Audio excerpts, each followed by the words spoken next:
اقبال جب ماں مر گئی ان کی تو یہ لندن میں تھے اس وقت، تو اس وقت بلک بلک کے جو اشعار کہے، رو رو کے یہ کہے کہ کس کو ہوگا اب وطن میں آہ میرا انتظار، ماں کے مرنے پہ کہہ رہے ہیں کس کو ہوگا اب وطن میں آہ میرا انتظار، کون میرا خط نہ آنے سے رہے گا بے قرار، اور خاک مرکت پر تیری لے کر یہ فریاد آؤں گا، اب دعائے نیم شب میں کس کو میں یاد آؤں گا، اور تیری تربیت سے، ماں کو کہہ رہے ہیں تیری تربیت سے میں انجم کا ہم قسمت ہوا، اور گھر میرے اجداد کا سرمایہ عزت ہوا۔ السلام علیکم ناظرین، میں ہوں آپ کا میزبان عثمان خان اور آپ دیکھ رہے ہیں آزاد سیالکوٹ۔ ناظرین، اس وقت میں جناب محترم میرے استاد محترم بھی ہیں پروفیسر نثار صاحب، انہوں نے گورنمنٹ کالجز میں 33 سال سروس کی ہے، اور آج میں ان کے ساتھ موجود ہوں، ان کے ساتھ بات کروں گا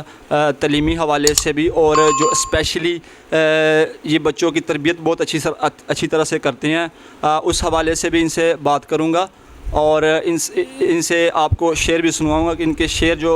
پڑھنے کا جو سٹائل ہے وہ بہت ہی اچھا ہے۔ السلام علیکم۔ وعلیکم السلام۔ سر، آپ ہمارے ناظرین کو ایک دو شعر ذرا سنائیں گے؟ آپ کا جو شعر سنانے کا جو سٹائل ہے وہ بہت ہی ہمیں اچھا لگتا ہے، تو کائنڈلی ذرا ایک دو شعر ذرا سنا دیں، کیمرے کی طرف دیکھیں۔ کبھی یہ نوجوان مسلم تدبر بھی کیا تو نے، کبھی یہ نوجوان مسلم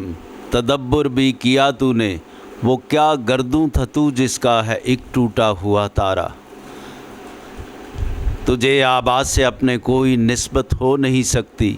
کہ تو گفتار وہ کردار تو ثابت وہ سیارہ۔ سر، ایک اگر شعر وہ سنا دیں تو آپ کا ذرا ہمارے ناظرین ذرا خوش ہو جائیں گے۔ آپ تعلیم کے حوالے سے بات کر رہے ہیں تو علماء کا تعلیم پہ یہی شعر ہے اچھا کہ تعلیم کے تیزاب میں ڈال اپنی خودی کو، تعلیم کے تیزاب میں ڈال اپنی خودی کو،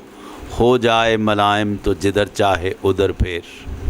اچھا پروفیسر صاحب، اگر آپ مجھے یہ بتائیں کہ جو تربیت کے حوالے سے ہے، اب میں نے بھی بہت کچھ آپ سے سیکھا ہوا ہے، ظاہری بات ہے، تو مجھے پتہ ہے آپ کس طرح سے بچوں کی تربیت کرتے ہیں۔ اگر آپ ہمارے ناظرین کو بتا دیں کہ بچوں کی جو ابتدائی تربیت ہے وہ کس طرح سے کی جاتی ہے، یعنی ہمیں کس طرح سے اپنے بچوں کی تربیت کرنی چاہیے؟ دیکھیے، ہم مسلم ہیں، یہ ملک بھی اسلامی جمہوریہ پاکستان ہے، اس نسبت سے ہمیں اسلام نے جو تعلیم و تربیت کا نظام دیا ہے وہ بڑا سادہ اور بڑا آسان اور واضح ہے، اس میں کوئی ابہام نہیں ہے، اور بچہ جب پیدا ہی ہوتا ہے تو سب سے پہلے ابتدا یہی کی جاتی ہے کہ اس کے کان میں اذان اور اقامت کہی جاتی ہے، پھر اس کو کسی صالح اور نیک آدمی سے گٹی دی جاتی ہے، اور پھر ماں کی آغوش، یہ سب سے بڑی تربیت گاہ ہے، ابتدائی اسکول کا درجہ رکھتی ہے۔ یوں سمجھیے کہ ماڈرن نفسیات، آج کی آپ کی جدید جو سائیکالوجی ہے، اس میں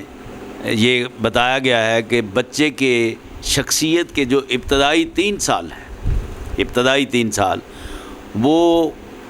اس کا 75% حصہ جو ہے ان کے اندر تکمیل پاتا ہے، پہلے 3 سال۔ یعنی اگر جو بچہ پیدا ہوتا ہے، جو پہلے 3 سال اس کے ہوتے ہیں زندگی کے، اس میں اس کی تقریباً آدھی سے زیادہ جو تربیت ہے، یعنی 75% تربیت اس میں ہو جاتی ہے، وہ دیکھ کے اور لوگوں کو وہ سیکھ جاتا ہے۔ ہاں جی، وہ یہ کہ 75% حصہ جو ہے وہ ڈیولپ کرے گا 3 سالوں کے اندر،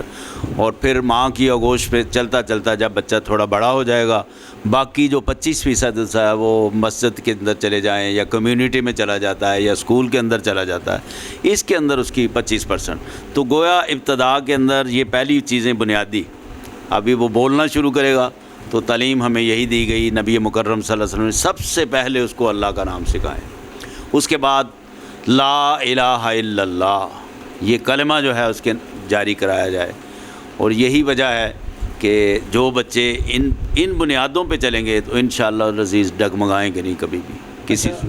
سر، مجھے یہ بات بتائیں کہ آپ نے 33 سال جو ہے وہ سروس کیا، اور ماشاءاللہ آپ ریٹائر ہو گئے ہیں، گورنمنٹ جاب کی ہے، تو تعلیم کے حوالے سے اگر میں آپ کے ساتھ بات کروں کہ جو ہمارا نصاب ہے، یہ انگلش نصاب بن گیا، یعنی ساری جو آپ شروع سے KG1 سے سٹارٹ کرتے ہیں یعنی ماسٹرز تک، تو یہ سارا انگلش میں ہوتا ہے، بچوں کو سمجھ نہیں لگتی، اور آدھے میں لوگ اس لیے تعلیم چھوڑ دیتے ہیں کیونکہ ان کے کانسیپٹ نہیں کلیئر ہوتے اور وہ فیل ہو جاتے ہیں۔ تو اس حوالے سے اگر آپ بتائیں کہ یہ نصاب جو ہے ہمارا یہ اسی طرح رہنا چاہیے یا اس میں کوئی تبدیلی ہونی چاہیے؟ یہ ایک المیہ ہے ہمارے تعلیمی نظام کا کہ سب سے پہلے یہ کہ بچے کو تعلیم جو ہے یہ مادری زبان کے اندر، جس زبان میں وہ پڑھ رہا ہے، وہ پشتو میں ہے، سندھی میں ہے، پنجابی ہے، وہ ابتدائی تعلیم دینی چاہیے، اور وہ کریکولم جو ہے، نصاب جو ہے وہ مرتب جو کیا جائے، وہ متوازن ایک نظام ہونا چاہیے جس کے اندر دین اور دنیا کا امتزاج ہو۔ اساتذہ جو بھرتی کیے جائیں وہ اس طرح کے ہوں کہ جنہوں نے دین خود بھی سیکھا ہو، اور یہ خاص طور سے ان کا انٹرویو کرتے وقت، ججمنٹ کرتے وقت، ایک سرچ کمیٹی اس وقت بیٹھی ہوتی ہے، ان میں ایک بندہ ایسا ہونا چاہیے جو اس چیز کا جائزہ لے کہ یہ کیا صحیح مسلم ہے یا نہیں ہے۔ اگر مسلم نہیں ہے تو میرے حساب سے وہ بیکار ہے، اور قرآنی نظام نہیں ہے تو وہ بیکار ہے۔ اس لیے ایک استاد جب ماڈرن آرٹس دے گا، جدید علوم دے گا، فزکس پڑھا رہا ہے، کیمسٹری پڑھا رہا ہے، تو سائنس اور دین کا چولی دامن کا ساتھ ہے، ہم ان کو الگ الگ نہیں کر سکتے۔ نرا مدارس کا پڑھا ہوا بندہ، ان کے پاس یہ سمجھیں کہ علاج تو ہے، کیونکہ ظاہر ہے قرآن اور حدیث ہے، علاج تو سارا ہوگا، لیکن ان کے پاس کوئی تشخیص نہیں ہو سکے گی۔ تشخیص وہی ہوگی کہ جو بندہ جو ہے دنیاوی تعلیم وہ بھی ساتھ حاصل کی ہوگی، اور دنیاوی تعلیم وہی ہے کہ وہ دین کے تابع ہو۔ اگر دین سے ہٹ کے ہمارے اساتذہ آج دائریے ہیں، کوئی خدا کے وجود کا انکاری ہے، کوئی قرآن کا انکاری ہے کالجز کے اندر ایسے ہی، اور کبھی اگر نہیں انکاری تو ویسے وہ دین کو کہتے ہیں کہ یہ ٹائم کا ضیاع ہے، ہم تو دوسرا مضمون پڑھانے کے لیے آئے۔ اس کی ٹچ ضرور ہونا چاہیے کچھ نہ کچھ، میں سمجھتا ہوں لازمی بات ہے۔ اچھا پروفیسر صاحب، اگر آپ ہمیں ایک ذرا اور شعر سنا دیں، ویسے مجھے خود مزہ آ رہا ہے شعر سننے کا، لیکن نام تو میں ناظرین کا لگا رہا ہوں، ایک شعر آخر میں ذرا ہمیں سنا دیں اور پھر آپ سے انشاءاللہ اجازت لے چاہیں گے۔ تربیت کے حوالے سے آپ نے کہا، میں نے یہ